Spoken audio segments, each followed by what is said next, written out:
Talk about the Atlanta Falcons. I want to talk about the future of Michael Penix Jr., Kirk Cousins, and what this team is going to look like moving forward. Now, we have to get past this season. They just got a very good win over the New York Giants. They won this matchup 34-7. Michael Penix Jr. on the day did throw an interception. He did not have a passing or a rushing touchdown on the day, but he did play solid.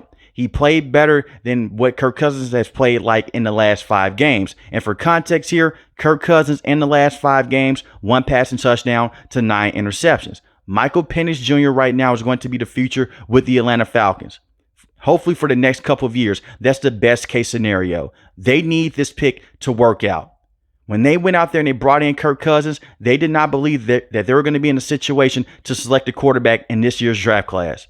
When you look at this year's draft class, there was a lot of quarterbacks that went high. You had Drake May, Caleb Williams, Jaden Daniels, Bo Nix, J.J. McCarthy. But that kid in Michael Penix Jr., he slid down. Elite arm talent, can move around inside and outside the pocket, had a great season at Washington, took the team to the national championship.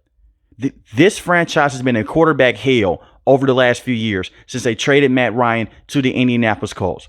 They've had Marcus Mariota, Desmond Ridder, and Taylor Heineke all come in and start games. That is quarterback hell. So they went out there and they said, you know what? The general manager, we're going to get the best free agent quarterback that we can. Let's bring in Kirk Cousins. 4-year deal, $180 million, $100 million fully guaranteed, a $50 million signing bonus. At the time of that signing, that was a very good move. Because look at those names I just mentioned before. Kirk Cousins, even when he's playing as bad as he's played over the last few games, he is still a better starting quarterback than all of those quarterbacks. The problem was this.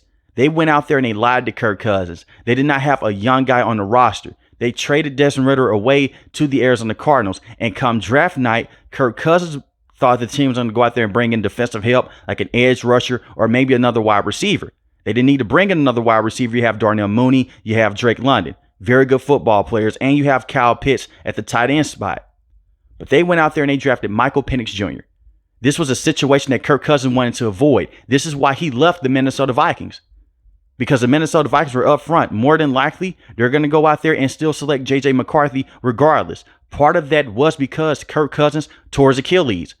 You gave a quarterback a 4-year deal, over $100 million, guaranteed off a torn Achilles injury. And Kirk Cousins is more so of a pocket passer. But on those play action bootlegs, he was moving around a lot. He never had speed like Lamar Jackson. He never had escapability like Josh Allen. Very good thrower at the time. Before he tore his Achilles, he led the league in passing touchdowns with the Minnesota Vikings. And yes, he benefited from a great system with the Vikings, but he was also a very solid quarterback with the then Washington Redskins. So Kirk Cousins in the past has been a very good quarterback. Just with the Atlanta Falcons, he's been terrible.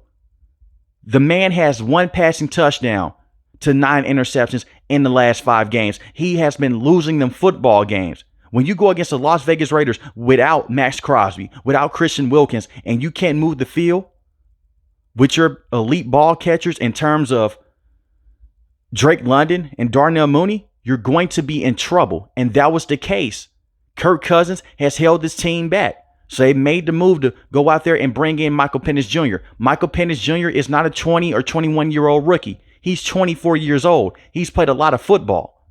And it's still not a foregone conclusion that Michael Penix Jr. will be a franchise guy. He still has a lot to figure out, even though that you're sitting behind veteran quarterbacks. We've seen guys go out there, they sit behind Aaron Rodgers, sit behind Brett Favre. It is still a learning curve to the NFL.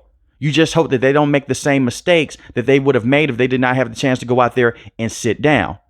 When I look at Michael Penix Jr., he has everything that it takes to be a franchise quarterback in this league. And the pieces are there with Drake London, with Darnell Mooney. These are 2 very good wide receivers. And you have Bijan Robinson coming out of the backfield with Tyler Algier and a very solid offensive line. And you have a decent play caller and Coach Robinson that knows the right adjustments to make on the offensive end. So when I look at this Falcons team, and I look at this offense, they should be okay moving forward. But there may be problems that they may run into. They're planning on moving on from Kirk Cousins. That's a big update in this video that I didn't mention in the last video. Because all the reports that came out over this weekend, they're planning to go out there and move on from Kirk Cousins. You move on from Kirk Cousins, you're in a Denver Broncos situation because of what they did with Russell Wilson. And you can't take advantage of that rookie contract that Michael Penix Jr. is on right now. When I look at this general manager, he's made a lot of good moves in the past by bringing in Jesse Bates, by drafting Drake London, going out there, bringing in Bijan Robinson, bringing in Kyle Pitts. Even though his rookie season was his best season with the Falcons, personally, I don't think that Kyle Pitts is a bust per se, but I do believe that he's a very disappointing player. You can make the excuses, hey, he's not going out there, he's not getting the football enough. Sometimes you have to go out there and just make yourself be involved in the game plan. Find a way to get open more times in the red zone. Find a way to move around on the field. When I look at Kyle Pitts, he's giving up on a lot of routes, and I'm not blaming him for his lack of success in the NFL. When you have to deal with Arthur Smith as an offensive coordinator and as a head coach, that's a bad spot to be in. And you have to deal with Marcus Mariota, Desmond Ridder, and Taylor Heineke, and you also add in the fact that this kid hurt his knee. So it has just been very unfortunate for Kyle Pitts. I don't think that he is just 100% garbage, but he's not the player that he was supposed to be coming out of college. You have better players on this roster than Kyle Pitts. You have Drake London. You have Bijan Robinson. You have Darnell Mooney that can go down there and stretch the field. Hopefully Rondale Moore can play next season. You have guys in that wide receiving room that can go out there and make noise. But when you look at a quarterback like Kirk Cousins, can't move the ball down the field, immobile, and you just gave him this $100 million deal, that's a bad look for the general manager. I believe his job should be in question. Even though he has done a lot of good things in the past, this move right here can handicap the Atlanta Falcons moving forward. It's not like the Atlanta Falcons have a Super Bowl roster right now. Their defense has played better over the last few games, but they're still missing a true number one pass rusher. You made the trade to go out there and bring in Matthew Judon. He's not the same Matthew Judon that he once was for the New England Patriots. Solid player, but you need to go out there and bring in a dominant pass rusher. That's easier said than done, but you had the chance to do this in the NFL draft. You went with Michael Penix Jr., and I said on draft night, I'm going to say it again, that was a smart move because the Atlanta Falcons saw something that none of us saw.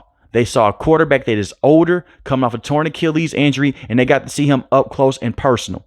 He's not the same player that he once was, and he still doesn't look comfortable on the field. Personally, if you're a Kirk Cousins fan, you can make the excuse and say, hey, they shouldn't have put him out there, give him a couple games to get right, because in week 1, he looked terrible against the Steelers. They put him in that pistol formation. When he was handing the football off, he almost tripped over himself because of that torn Achilles injury. And it's the leg that you push off of, that you drive off of. It's the back foot. It's not the leg in the front that you get the plant off of. So Kirk Cousins doesn't have the same throw power because of that torn Achilles. And I do believe that his career is coming to an end. If he goes to the New York Giants, if he goes to a different team, he's not going to be the same player that he once was with the Minnesota Vikings. And when you look at the players on the Atlanta Falcons, they couldn't even mask his weaknesses. That's the crazy part. This is a very good Falcons team on the offensive end. They would be in a playoff conversation right now. They would still be leading this division if it was not for Kirk Cousins. He lost them the game against the Los Angeles Chargers. The Chargers did not score an offensive touchdown in that matchup, but Kirk Cousins threw that pick 6, and he threw 3 other interceptions in that matchup. He has lost his team football games. Against the Denver Broncos, he missed a lot of throws across the middle of the field. Darnell Mooney wide open. Drake London wide open. You have guys coming out the backfield. It got so bad with the Atlanta Falcons that the Las Vegas Raiders went out there on Monday Night Football and they stacked the box over and over again. Teams usually don't do that against Kirk Cousins. We saw it against the Minnesota Vikings. And the Vikings, yes, they have a better wide receiving core than the Falcons, but this Falcons wide receiving core is very talented. They're very good. So now look at Atlanta right now. You still go out there, you try to win the games that are left on your schedule. You hope that the Tampa Bay Buccaneers lose the game. You make the NFL playoffs, that would be great development for Michael Penix Jr. But I don't see this team being a Super Bowl caliber team this season. Unfortunately, it didn't work out. At least they won't end this season being 7-10. That's been the case over the last 3 years with Arthur Smith. I believe that Raheem Morris, his job should be safe because there's a lot of reports that are coming out that he wanted to move on from Kirk Cousins after that Chargers game, but Arthur Blank wanted to see more of Kirk Cousins. And it's more than just Kirk Cousins that has held this team back. Against the New Orleans Saints, that second encounter, the kicker missed numerous field goals in that matchup and had a field goal attempt that was blocked. And they could have possibly won that game. That would have pushed him over the edge also. So I'm not just trying to blame it all on Kirk Cousins and just to say, hey, that he's just a terrible player. He's the only reason that they're behind the 8 ball right now. This defense, for the first half of the season, into the last 3 games, this defense hasn't been good underneath Jimmy Lake. Now they're starting to figure things out. And this is a defense that has talented players like Jesse Bates, who had a pick 6 in today's game against the New York Giants. He's one of the best safeties in the NFL. You have A.J. Terrell, Justin Simmons. He was supposed to be this big-time free agent that was supposed to come in. You could have had this dominant safety duo. Unfortunately, he's not the same safety that he once was. But he had a very good outing against the Kansas City Chiefs at the beginning of the season. And to give Kirk Cousins some credit here, he had some good moments. He had those 2 spectacular games against the Tampa Bay Buccaneers. He had a very good fourth quarter against the Philadelphia Eagles. So he had 3 very good games with the Falcons. The problem was this: they pay you to go out there and have 18 good weeks in the NFL and beyond in the NFL playoffs, not just 3 games. Besides those 3 games, Kirk Cousins has looked terrible, but I just want to give him his credit. It was more than just him that has held this team back this season. I still have a lot of questions about Jimmy Lake. I like Raheem Morris, especially as a defensive mind. Him as a head coach, the jury is still out. Coach Robinson, he's still figuring things out as an offensive coordinator in the NFL. The Falcons have the pieces, but this is the same song and dance every single season. We've heard the same song. They have the pieces. They have the skill position. They just need the quarterback. Hopefully, Michael Penix Jr. is their guy, and I hope that he is their guy moving forward. And if he is not, I expect for Arthur Blank to go out there and clean house with everyone. But let me know in the comment section below, how do you guys feel about Michael Penix Jr. and the Kirk Cousins situation? If you're new to the channel, hit the subscribe button. If you like the video, hit the like button. Most importantly, want each and every last one of you guys stay safe, stay positive. Thanks for the video, guys. God bless. Peace.